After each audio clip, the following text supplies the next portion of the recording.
que nós estamos vendo nesse momento? Vou entrar no editorial aqui. O Emanuel Wallerstein, um dos últimos textos dele, ele tem um textinho que virou um livro, um singelo livro, chamado O Declínio do Poder Americano.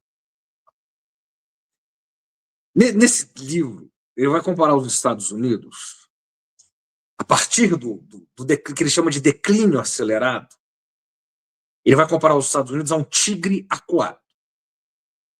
Por que o declínio acelerado? Porque o Wallerstein vai dizer, olha, o declínio americano, do poder americano, começou faz muito tempo.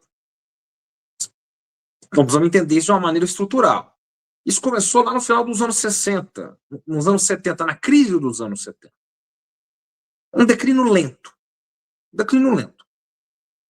Digamos, aonde uma outra expressão dele, né, o pouso forçado da águia, a águia começou a embicar para baixo. Ela começou o seu pouso, né, lentamente. Ele vai dizer, desde a revolução, das revoluções, da contracultura de 68, da humilhação no Vietnã e das crises dos anos 70, ali começa o declínio. É ali.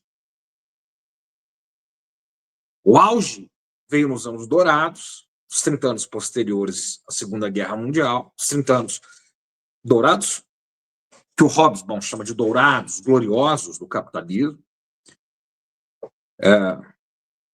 ou keynesianos, né? Também é chamado de 30 anos keynesianos, pelo Polanyi, né? A grande transformação, também chama de 30 anos keynesianos.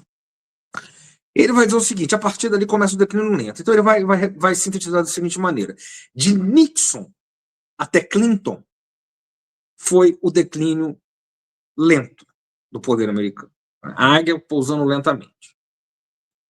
A partir do governo Bush filho, da chamada doutrina Bush, executada sem piedade por Dick Cheney, vice-presidente norte-americano na época do governo Bush, os Estados Unidos começam o seu declínio acelerado.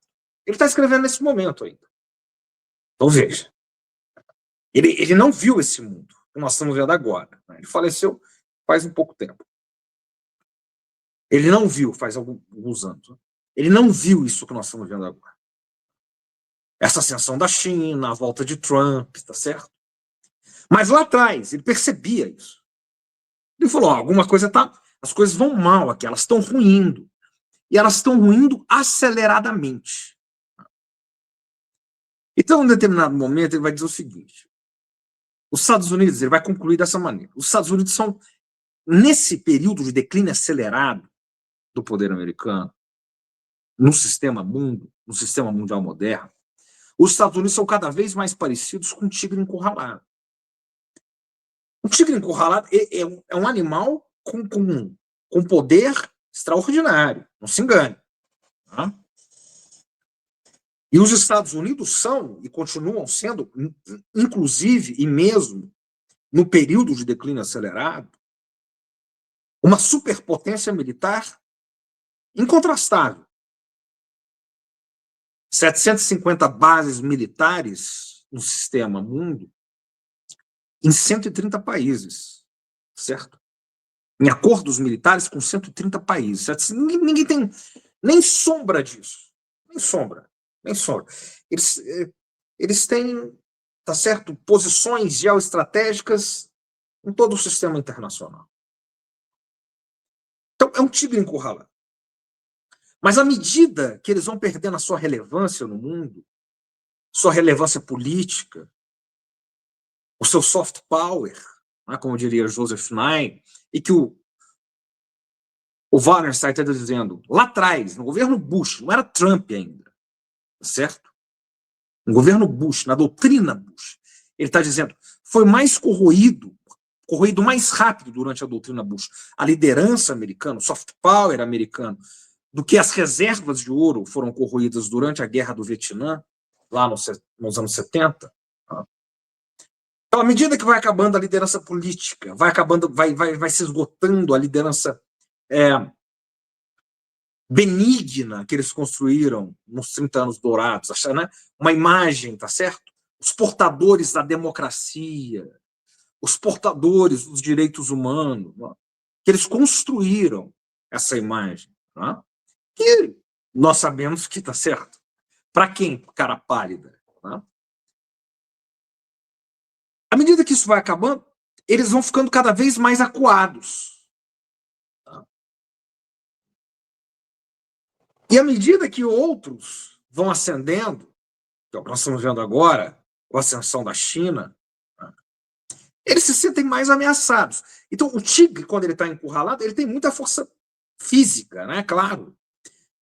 Mas enquanto mais acuado ele se sente, mais ameaçado se sente, mais instável fica a situação.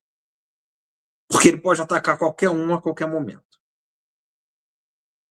Então, veja, esse período que nós passamos de contestação do poder americano e de ascensão incontestável do poder chinês, que a China vai estabelecendo os seus tentáculos no sistema internacional, diferente do que fez os Estados Unidos nos 30 anos gloriosos, os 30 anos keynesianos. Os Estados Unidos, nos 30 anos gloriosos, eles articularam o capitalismo de tal maneira a reconstruir o centro do capitalismo.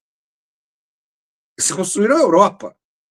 Eles despejaram o Plano Marshall, um caminhão de dinheiro na Alemanha, na Itália, na França, nos países que estavam para ser reconstruídos, que sempre foram o centro do sistema interestatal e capitalista. Mas com o abandono, claro, da periferia e da semiperiferia. A China não, tá certo? A ascensão chinesa vem a partir de uma costura com os países, de acordos, de articulação, de projetos de cooperação. Claro, com interesses. Mas pega o porto de Xangai aí, no Peru. A bioceânica, para ficar em exemplos aqui nossos, latino-americanos, brasileiros. A construção da bioceânica, que está sendo planejada aí. Ou seja, a China olha para a periferia e para a semiperiferia. Ela emerge costurando. Ela vem, ascende costurando acordos com a periferia e a semiperiferia do capitalismo. O que nós sabemos, Maria Bernardes, é o sul global.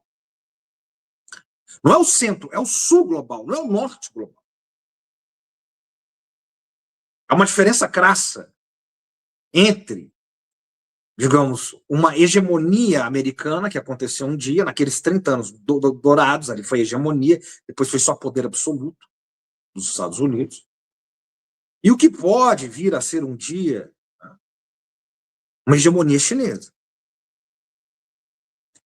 E esse momento que nós vamos caminhando agora é um momento de instabilidade global, instabilidade máxima. E que, do meu ponto de vista, do ponto de vista dos meus estudos, né, do meu grupo de estudos, ele tem de se acentuar, ele tem de se perpetuar, e ele tem de aumentar cada vez mais. Ele vai ser catalisado. A ideia não é diminuir a instabilidade, não é retroceder, muito pelo contrário. Porque a gente pode dizer o seguinte, à medida que os Estados Unidos vão percebendo o declínio que eles vão sofrendo agora, eles podem ficar mais sóbrios. Os Estados Unidos e todo o otanistão, todo o chamado Ocidente coletivo, os seus parceiros e subordinados no G7, certo? Na OTAN. Então, à medida que eles vão, né, a China vai subindo, eles podem ficar mais sóbrios. Não, é o contrário. É a imagem do tigre. É o tigre encurralado. À medida em que eles vão percebendo, foi o medo disse Tucídides na Guerra do Peloponeso. Foi o medo da ascensão de Atenas. Foi o medo que levou Esparta e Atenas que levaram Esparta e Atenas ao conflito. Foi o medo da ascensão.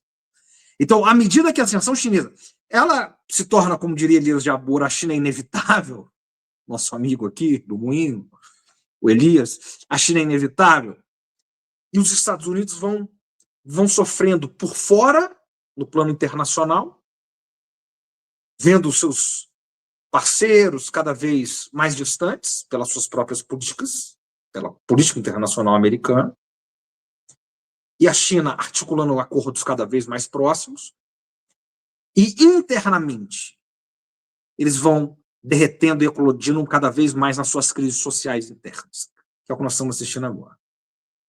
Ou como diria o Kissinger, enquanto os americanos lá, estadunidenses, jogam dama, os chineses jogam Go. Um outro amigo meu vai dizer, o Putin e os russos jogam xadrez e os chineses jogam Go, que é aquele joguinho de tabuleiro. Você tem que ir comendo pelas beiradas, você vai tomando, de repente você toma tudo. Tá certo? Isso é perigoso.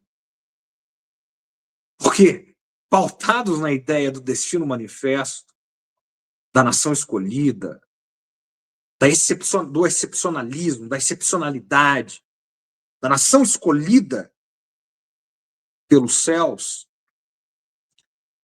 enxergar essas transformações e aceitá-las se torna ainda mais difícil. Então, esse é o momento em que as instabilidades se aumentam. Eu gostaria de trazer essa imagem do tigre encurralado, em que as coisas tendem a ficar cada vez mais instáveis e perigosas.